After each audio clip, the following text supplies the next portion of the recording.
Kami ay hindi nag-iimikan ng inay. Pero kami ay nagpaparinigan. Nagsulat lang naman ako ng cabinet. Kayo'y magdahan-dahan sa mga paghugot ng mga tinuping damit. Sabi sa akin, asama daw ng ugali ko. Tingnan naman ninyo ang ganti sa akin ng inay. Bawal magdala at magpapasok ng lalaki sa kwarto. Tingnan na ninyo. Kasama ng isip. Wala naman ako masamang ginagawa. Ay nako, ako hindi nabayan.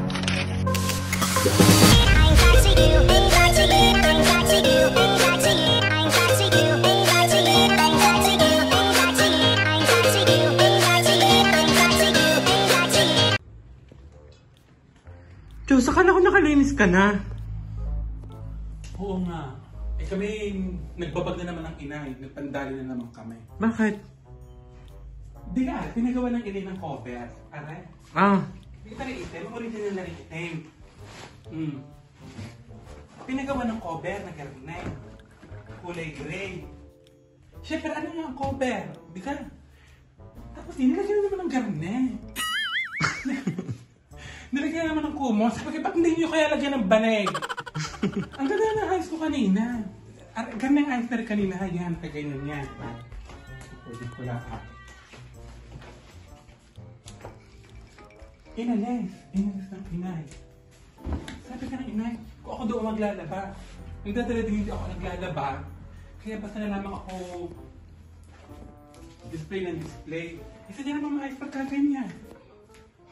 Pag maayos. Yung wala naman kung ano-anong cover pa. Ba't tinagyan pa ng mga kumot? Tinatakpan niya. Sabi ka, ano pang propose? Ano pang propose na rin? Na rin cover na rin. Kaya nga ginawa ng cover. Kaya nga kami nag-aaway. Gulo ng pamilya nyo. At saka ano pa, natikit ako, kabibili ko na ng mantay. Tumalag ka dito. Ay ako pinapalayas na. No! Pinapalayas na ng inay. Baka wala ka nang naiambag. Pumahay na ako kay lalayas. Di na ako titira ngayon sa kubo. Ang problema na rin, lumayas nga ako, tanaw ko naman ng inay. Makikita mo pa din. Kami na ako. May isang araw, di ka rin binili kong ang gulo. Ano to pang ulam nyo? Parang kalagas na lang inuulam nyo, sis. Hindi, di ka bumili ng tawag doon. Ng mantay. Ngayon?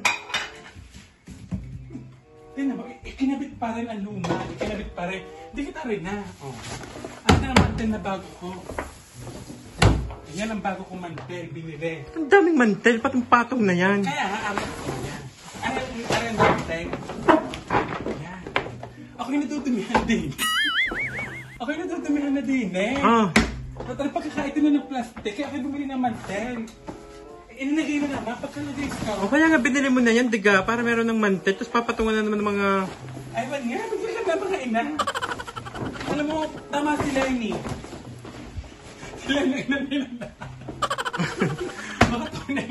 Baka tunay nga sinasabi ni Lenny Robredo. Na ano? Ako ang nanay nila.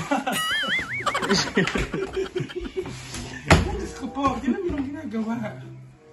Diyos ko po, okay, lalayas na din kasi tanaw ko lang ang inay. Kami ay hindi nag-iimikan ng inay. Pero kami ay nagpaparinigan. Nagsulat lang naman ako ng garnet sa kanyang cabinet. Kayo'y magdahan-dahan sa mga paghugot ng mga tinuping damit. Sabi sa akin, asama daw ng ugali ko. Minsan lang naman daw ako nakapaglinis, agad nagsulat ako ng garnet. Aba, ay gumanti sa akin. Tingnan niyo kung anong ganti sa akin. Huwag kalimutan patay ng electric fan kung hindi ginagamit. Aba, naganti na rin. Marunong na rin magsulat. Baga naman, kaya kami ay nagtatalo. Meron kaming air conditioning. Wow! Aba, ayaw ipagamit. At ang sabi, mahal daw sa kuryente at matakaw sa kuryente. Pero sabi naman ng kaibigan ko, mas malaki daw ang konsumo ng electric pan sa kuryente. Minsan ako aalis lang ng kaunti kukuha ng tubig. Nakakalimutan kong patayin. Ang gusto baga kada alis ipapatayin. Ayaw na ayaw makikita na buhay ang buhay ang mga electric pan pag hindi ginagamit. Sabagay, hindi naman ako nabayad ng kuryente. Tapos sasabihin pa na nung dumating daw ako din sa amin sa Batangas, kung dito na ako natigil, umingay na daw, gumulo na daw.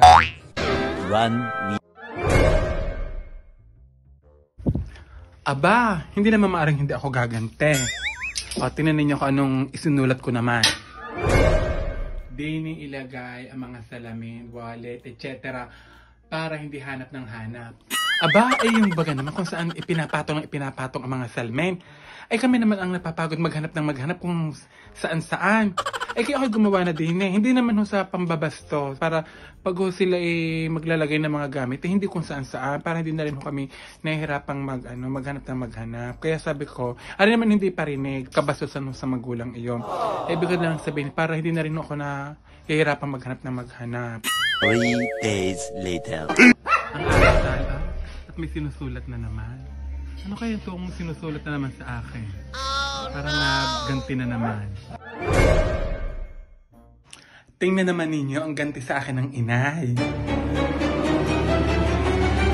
Bawal magdala at magpapasok ng lalaki sa kwarto. Tingnan na ninyo. Kasama ng isip. Wala naman ako masamang ginagawa. Ako ay nagdala ng mga lalaki din at kami nagtitiktok. Tapos sasabihin na bawal magdala at magpapasok ng lalaki sa kwarto. Ay naku, ako hindi napayag. Nasaan ka ang therapy? Hindi maaari, are. 1, 2, 3, 4, 5, 6, 7, 8, 9,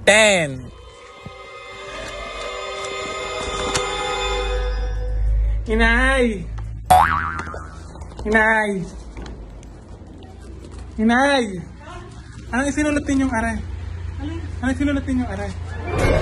Hindi na, anong sinulat ninyo? Please! Kusutin nyo na to. Kapalit! Sorry na, inay. Kapalit! Huwag mo na akong pagbawalan.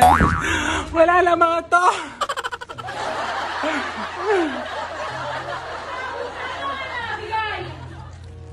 Suhol! Ayoko na kayo makikita dito. Umayos kayo. Layas! Joke lang po. Huwag niyo po rin gagawin sa inyong mga magulang. Joke lamang are. Mga boys! Pwede na kayong pumunta. Here! Ang pinto kapag naliligo para di babasa ang floor. Tingnan ninyo kung naman. Hello po! Ako ay galing sa bayan. Gawa ng ako ay bumili ng maraming toothbrush. Iba-iba ng brand para hindi magkalituhan. Gawa na din sa aming bahay. Sino gala nakatira? Ako. Ang inay. Ang aking kapatid. Kaya isa kong kapatid na bunso. Ang kanyang asawa. O lilima. Ang tatay naman ay hindi naman nagtututbrush iyon. O edi dapat ikakaunti lamang ang aming toothbrush, lilima. Ay tingnan nyo naman ang aming lagay ng toothbrush. Yan, kaguluan na, hindi magkaintindihan. Kaya kanina, ang init ng ulo ko nung ako naglilinis. Sabi ko, ipagtatatapon kami yung mga toothbrush na iyan. Wag daw at ginagamit daw nila. Yan, anong kaya di dyan? Which is which? Which is which? Nakakalito. Ako hindi nalilito sa akin toothbrush. Dahil ang toothbrush ko'y are.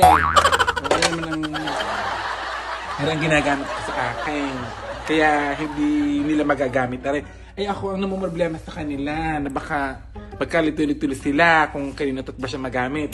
Kaya ako'y bumili na ng 5 magkakaibang brand para yun lang ang kanila. Tingnan nyo naman. Ganyan-ganing kayo sa inyo.